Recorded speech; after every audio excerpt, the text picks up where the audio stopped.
Whether it's a huge stage that you're speaking on, or a critical Zoom meeting, or you're going to record content like I'm doing now, or even just a nerve-wracking conversation with a loved one or a colleague, stage fright is a universal human thing, and it is not something that has to hold you hostage. You know the feeling. Sweaty hands, heart pounding like a drum, mind completely blank, no idea what to say. You're standing in front of the proverbial or literal audience, all watching you, and everything starts to shut down.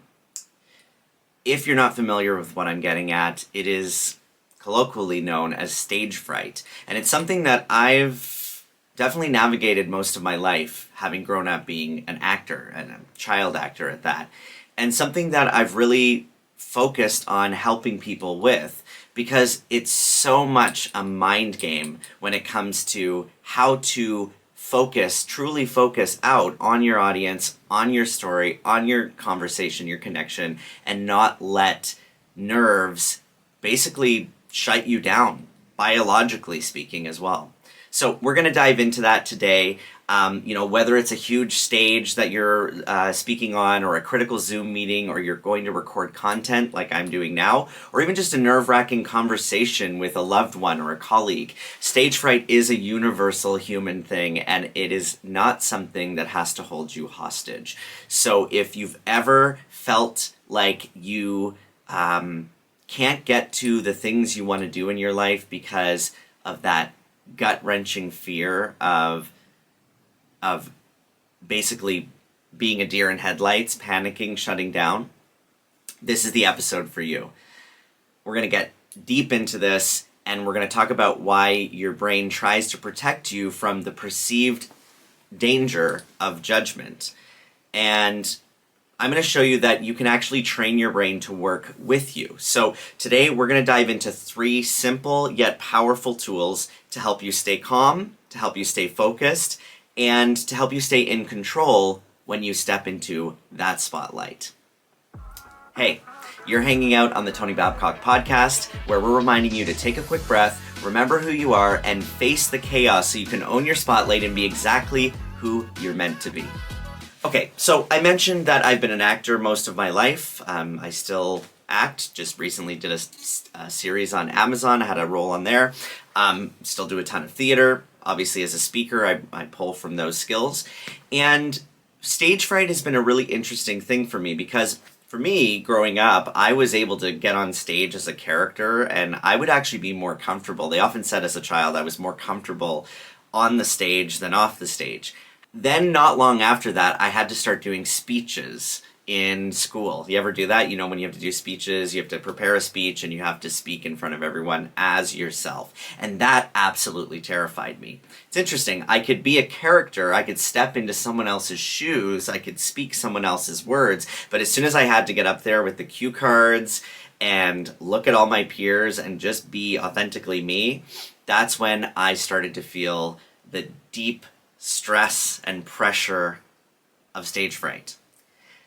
And it wasn't until I started to understand that so much of it was psychological, so much of it had to do with the perceived judgment that I had. And actually what was happening was I created a feedback loop. And the feedback loop basically looked like, I actually teach it as a metaphor now, it looked like me looking in a mirror at myself. So even though I'm on stage speaking to people, or in a conversation with someone, or trying to do a podcast episode like this, instead of focusing out, I was constantly watching myself and analyzing everything that I did. Does this sound familiar? So this is when we're trying to curate an outcome rather than just being who we are and letting ourselves be authentically weird and wild, whatever that looks like. So we want to take the metaphor of the mirror and actually turn it outwards to reflect people back to themselves. How do we do that? Well, I'm going to get into that today, but I just want to say as an overview, you can do this, you can understand this by thinking about the fact that we relax most when we're in moments of connection. And when we're in moments of connection, there's a bit of a paradox. When we're connected, our focus and our energy is all put onto someone else or something else. The paradox is we relax, we become more present, we become more authentic, And we end up being, received really organically and authentically by others. On the flip side, when we're too focused on ourselves, when we're focused on being a certain way or projecting a certain idea, and we're essentially watching ourselves in the mirror, we actually get into disconnection with others, right? And it's a paradox because we think we are showing up as our best self for people, but what we're really doing is we're in judgment of ourselves. And so we create a wall between us and the people we're trying to connect to. So when I started to learn this concept of focusing out, of, using the breath to calm and getting focused and interested on other things rather than trying to be interesting, I started to learn that it was a lot easier than I was making it. I was putting way too much pressure on myself. So if we go even deeper, we can see that this happens because our brains are literally hardwired for survival. Being in front of a crowd or being in a hard situation or conversation with someone, it can feel like a threat to our nervous system. Immediately we're transported back how many thousands of years to our ancestors who were literally fighting to survive. And judgment today to our brain is very similar to what it felt like for our ancestors when there was a threat or danger coming towards them. So we've got to understand that the amygdala, the part of our brain that goes into that fight or flight center, it takes over and it actually goes into survival mode, right? This is why we start to sweat, or this is why our saliva is gone, right? And our throat dries, because everything is, it's why we get cold. This, all the blood is rushing to help you. Everything is trying to help you. This is why your muscles tense, because it's trying to prepare for impact.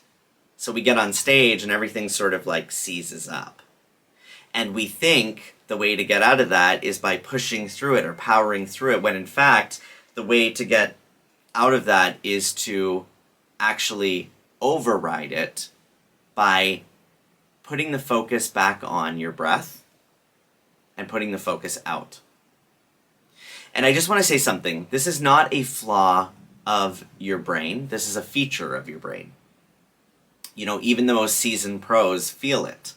Even in this moment as I'm recording this, I'm aware of that part of me that wants to take over, that perfectionist part of me that wants to take over and make it perfect. And in those moments, I remind myself to breathe. I get focused out. I think of you, the person I'm talking to right now, and I start to relax. So the goal here is never to magically never feel nervous.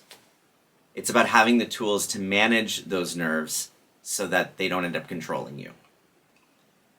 And ultimately, we're going to learn today how to make our brain an ally.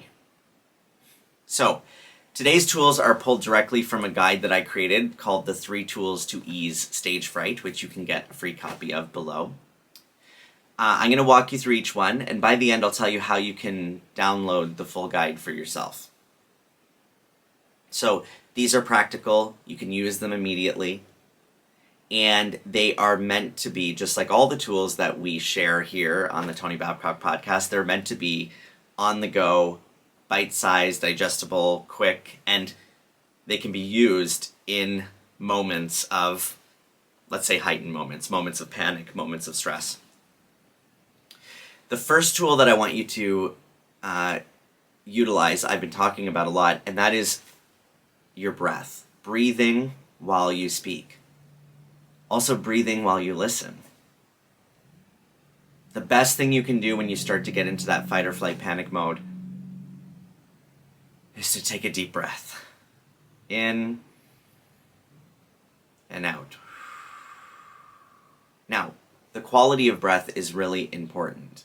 We want to take deep breaths, right? We want to go deep into the stomach. We don't want to breathe into our chest, because proper breathing can actually calm nerves and stabilize your voice, which is crucial for podcasts or videos or live speaking.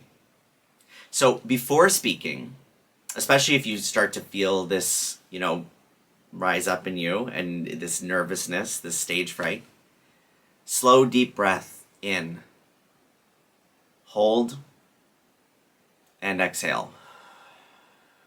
this triangular breathing, hold, exhale, actually calms the nervous system.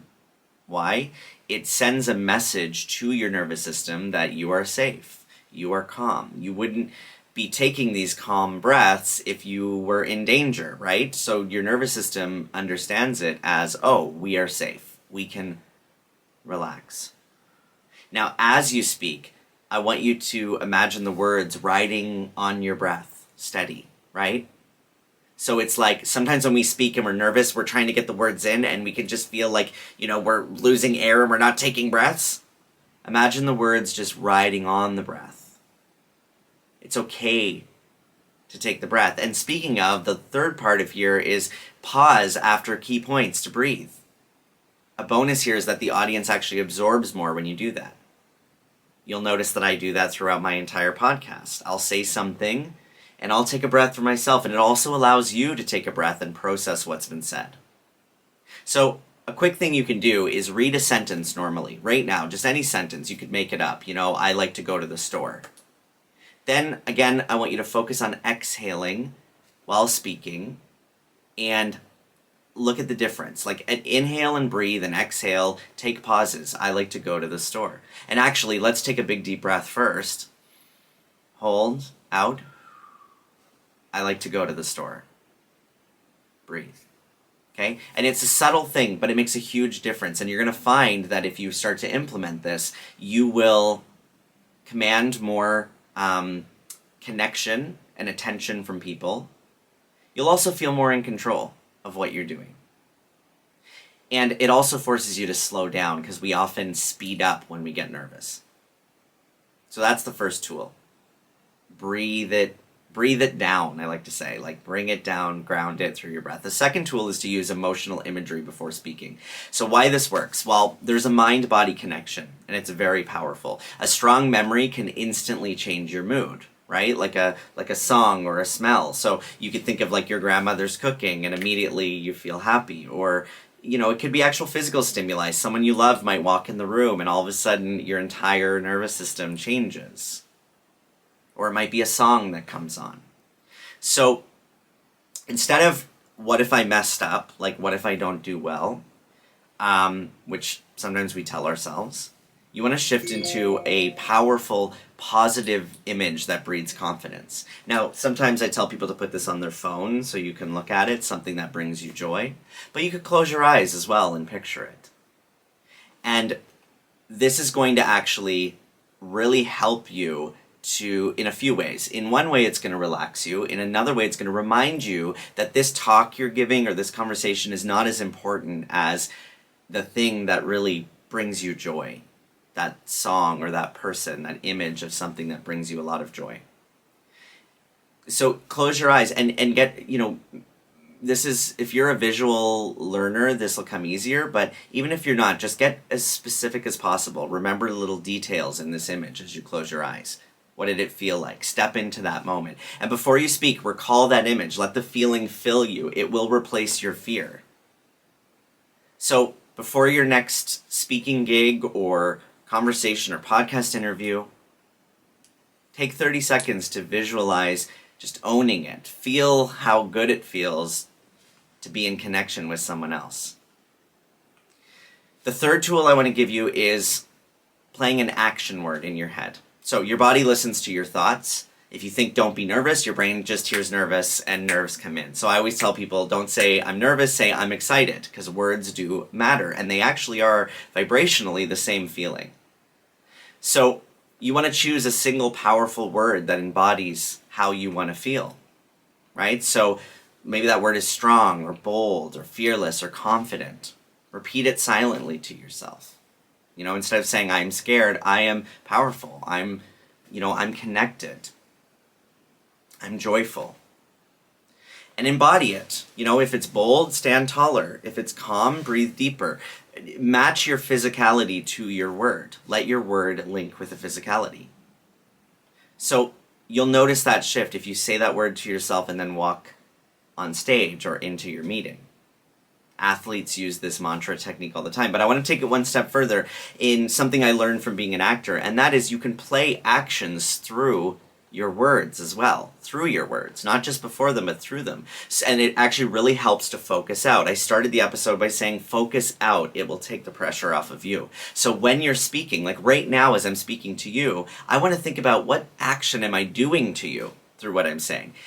And the more exciting that action is, the more focused out I'm going to be. So I'll give you an example. I could say something like, I'm enlightening you. So I could say something like, tap into your power. And I'm going to focus on enlightening you. Tap into your power. But let's make it even more interesting. I'm walking you down the path of enlightenment. How does that come across in how I speak to you? If I imagine that I'm walking you down the path of enlightenment, it might sound like, tap into your personal power. See how that changes the way I say it to you? It changes the focus I have for you. This tool alone, this part of this tool alone can change the game for you. You can go through your next speech you're going to give and figure out what you're doing to the other with each line or sentence or phrase or paragraph. I'm wrapping you in warmth. I'm opening the door to possibility for you. These very specific, very interesting, outwardly focused actions can make all the difference and take away a huge percentage of your nerves. So, as a recap, breathe while you speak, before, during, and after. Stay calm and steady. Number 2, use emotional imagery. So, really close your eyes, picture those things that bring you joy. They're going to take a lot of the pressure off of you focusing on you. And thirdly, play an action word before and on your conversation. Through, I should say, your conversation. So as a challenge, I want you to pick one tool, try it today for your next Zoom call, your presentation, even ordering coffee if that makes you feel nervous, and practice noticing how your confidence grows. I'd love to know below, what was your biggest takeaway today? How will you use these tools? Let me know. And as always, please subscribe, leave a review if you feel called to. Submit your questions via the link below. We will answer them live on our episodes. And make sure to download the guide. If you liked what I said today, we have the Ease Your Stage Fright guide, which recaps what we talked about today and lays it out visually. So you can download that below. It's there for you. And if you want to go deeper and you're serious about transforming your nervousness into authentic confidence, truly connecting with your audience, then check out my course, Own Your Spotlight, which is also below, where we cover overcoming self-doubt, owning your unique voice, and stepping into your power. So the link for all of this, as always, is in the show notes. Thank you so much for tuning in. Remember, you deserve to be seen and heard, and you've got this.